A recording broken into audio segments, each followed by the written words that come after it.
Fellas, we are talking about auto rifles today because yes, we may be in an auto rifle meta next season. Now today, guys, we're going to actually count down the auto rifles that you're going to want to have starting next season. So let's just jump right into it. First up, our high impact frame auto rifles. So there was actually a mistake here in the TWAB yesterday. It stated that high impact auto rifles currently do 33 per crit and 22 per body. And in the next sandbox, it'll be doing 22 per body and 35.2 per crit. It's actually doing those damage values right now. So things like Half Dan are already hitting 35 per crit inside of Crucible. A simple mistake, but just something to take note of. High impact frame auto rifles are going to be exactly the same next season. Now moving on, our precision frame auto rifles are 450s. Weapons like Uriel's Gift, which just got brought to us this season, revamped with random rolls, Ringing Nail, Tiger Spite. These weapons are actually getting a very small buff, going from 25.5 per crit and 17 per body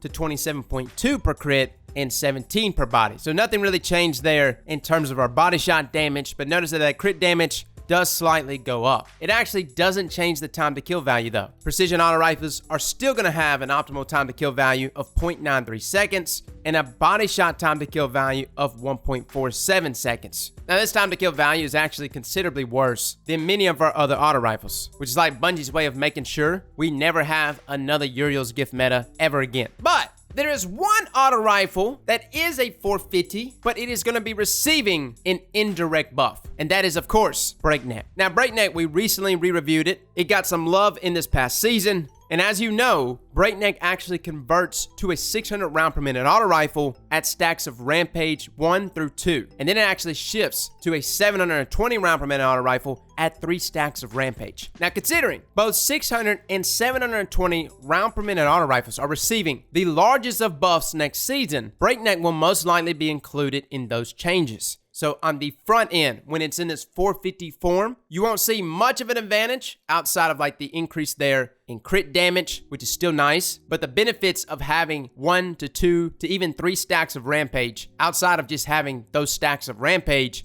is going to go up tremendously here due to those other various buffs. And I knew something was up yesterday because DMG actually tweeted this out, which actually spelled indirect, which is obvious here that our favorite bacon wrap auto rifle is about to get indirectly buffed, which now takes us to our adaptive auto rifles, our 600 round per minute autos that actually were not in a bad state even in the current sandbox. They had one of the best time to kill values at 0.8 seconds and a body shot time to kill value of 1.3 seconds, hitting at 22 per crit and 13.75 per body. Now in the next sandbox, which is going to be here in a week and a half, these weapons are actually going to have their damage amplified to 25.2 per crit, which is a ginormous jump, and 15.75 per body, thus resulting in our optimal time to kill value starting next season for these 600 round per minute auto rifles being 0.7 seconds and a body shot time to kill value of 1.2. It's very obvious that Bungie here wants to make 600 round per minute auto rifles meta. I mean, a 0.7 time to kill value, guys, is excellent. When we look at TTK values across the board, majority of them, what would be considered good, is 0.8 seconds. 150 round per minute scout rifles, 0.8 seconds. Hand cannons, like spare rations, 0.8 seconds. Pulse rifles, well, pulse rifles are a little different as they can kind of reach down to that 0.7 level, but that's only if you're rocking weapon archetypes like aggressives or high impacts. The rest of them are around 0.8 to 0.9 seconds. So the fact that we now have an auto rifle that is dipping into that 0.7 territory is crazy. And it also offers a little bit of forgiveness at 7 crits in 1 body for that optimal TTK value. The biggest change though to me is that body shot TTK value being 1.2. That's a lot of forgiveness. Now these 600 round per minute auto rifles that just jump out to us, the ones you gotta lock down, guys, are actually going to be broken up right now between our legendaries and exotics. So for our exotics,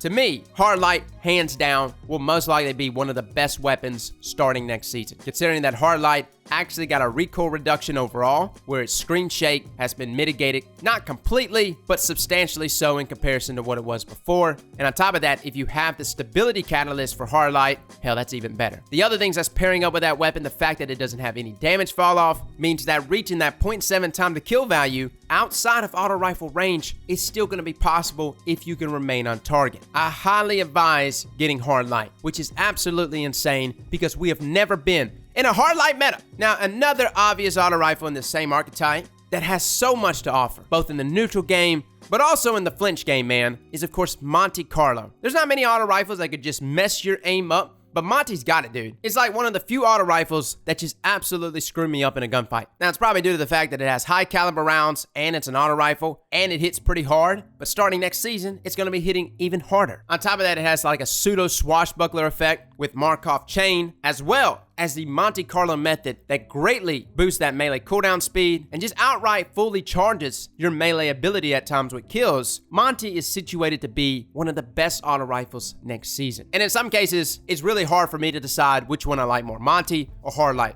Hardlight has obvious benefits in that mid-range territory, whereas Monty is one of the best weapons in the clinch, right? Whether you're dealing with shotgunners or any close range territory, even against things like Last Word. Pre-nerf, Monty handles itself very well. Now this actually takes us to another exotic auto rifle. One that we really don't see much of, but it cannot be overlooked. And that is, of course, Sura's Regime. Now Sura's Regime has two forms, right? It has its dual speed receiver form, which actually drops it to a 360 round per minute auto. But considering that 360s are essentially going to be doing the same damage next season, I would advise not using Sura's in its dual speed receiver form. It's not bad, but the obvious benefits are keeping it at its 600 round per minute form, which is the spinning up form. Now, as deadly as Breakneck may appear to be, Sura's actually goes an extra step. It doesn't require you to get a kill to increase that rate of fire. Instead, spinning up simply requires you to lay on the trigger, thus resulting in those first 12 shots shooting at 600 rounds per minute. The second set of 12 shots shoots at 720 rounds per minute, and the final 12 shots shoot at 900 rounds per minute. With the new changes coming to damage to this archetype, previously we had a time to kill value that ranged from 0.8 seconds all the way down to like 0.6. Not bad. Definitely not bad. However, in this next sandbox, Sura's, in its base initial rate of fire form, will reach a time to kill value of 0.7 seconds. Once spinning up activates, that time to kill value will drop down to a whopping 0.58 seconds. And in its final form, it will drop as low as 0.47 seconds. Now again, this is the optimal time to kill values, but understand the body shot TDK values also receive this same benefit. Meaning if you happen to go around a corner and you have like a group of enemies in front of you and you got your Sura's Regime out, maybe rocking it alongside with Actium War Rig, lay on that trigger, man, because you are about to melt everybody in front of you. As much as we like Hardline as well as Monty, and I do love both of those auto rifles, they have so much to offer. Sura's is in great position, like on the same level as Year 1 of Destiny 1. Maybe not that much, but it's close, fellas. It looks nasty. And again, the benefit here is that you don't necessarily have to get a kill in order to activate this rate of fire increase. You just gotta lay on the trigger, which can kind of be looked at as a benefit, but simultaneously be looked at as a con. All depends on the scenario and the situation. Either way it goes, a 0.7 time to kill value as the worst time to kill value here on Sura's is a great starting point, and it only gets better as the gunfight continues. Now, those are our exotics in that 600 round per minute category. Now let's move to our legendaries. Oh boy. I feel like we've actually played with many 600s because 600s, like I said, had a pretty decent time to kill value, 0.8 seconds.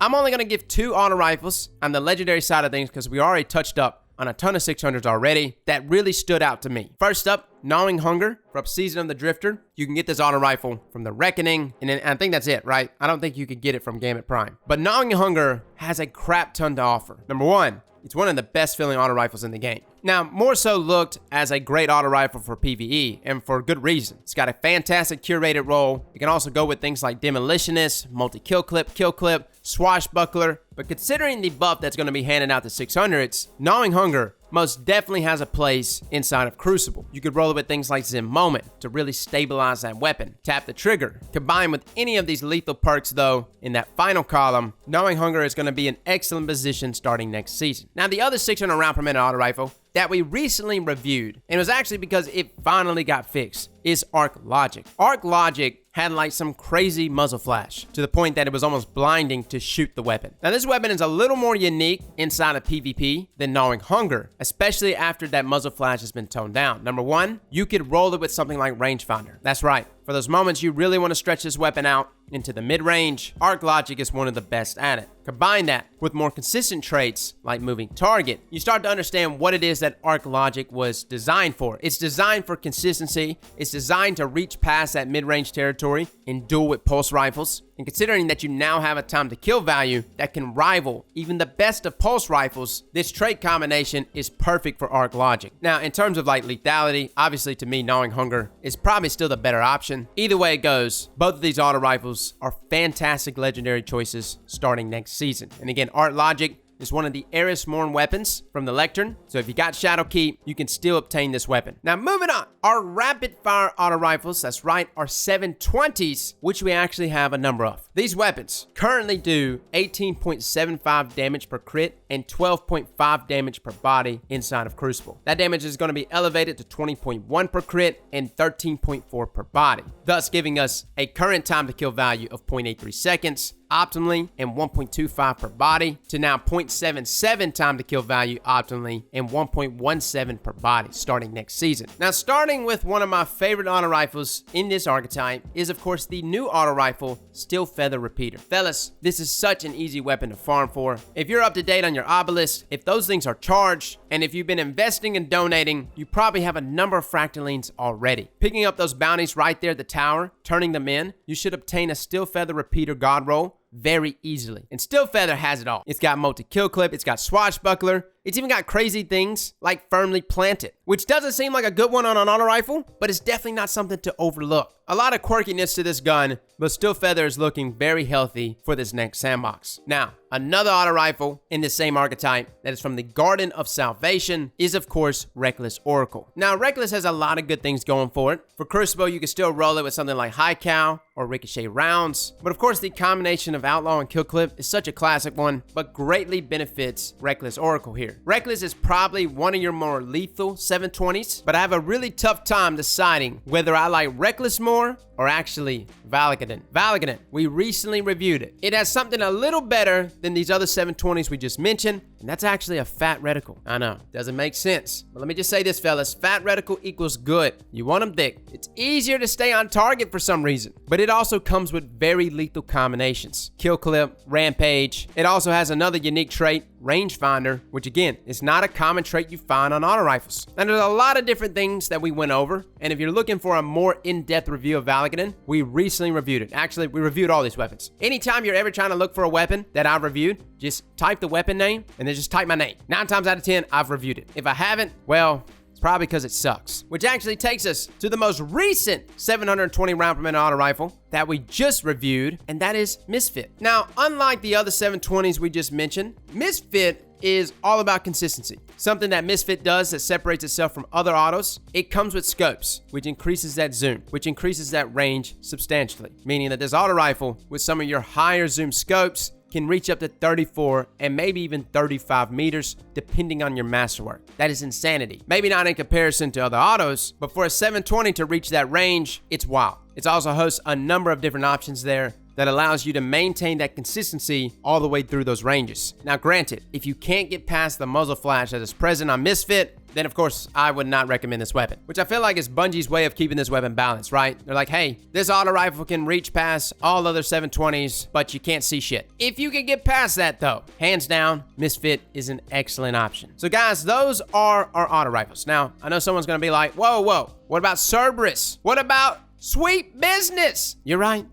Maybe those auto rifles will get a nice buff starting next season. Unfortunately, after looking through the data, it appears that neither one of those weapons are actually going to get a buff. They're present in that 360 round per minute archetype, thus resulting in the damage for both of these weapons remaining the same. Now, that's not to say that Cerberus or Sweet Business aren't good auto rifles. And I would say in comparison to auto rifles currently in this sandbox, they're very good options. But starting next season, the auto rifles we just mentioned on this list are definitely going to be the ones you want to look out for. Well, fellas and ladies, thank you all for coming and watching. And as always, slap that like button like your mama told you right.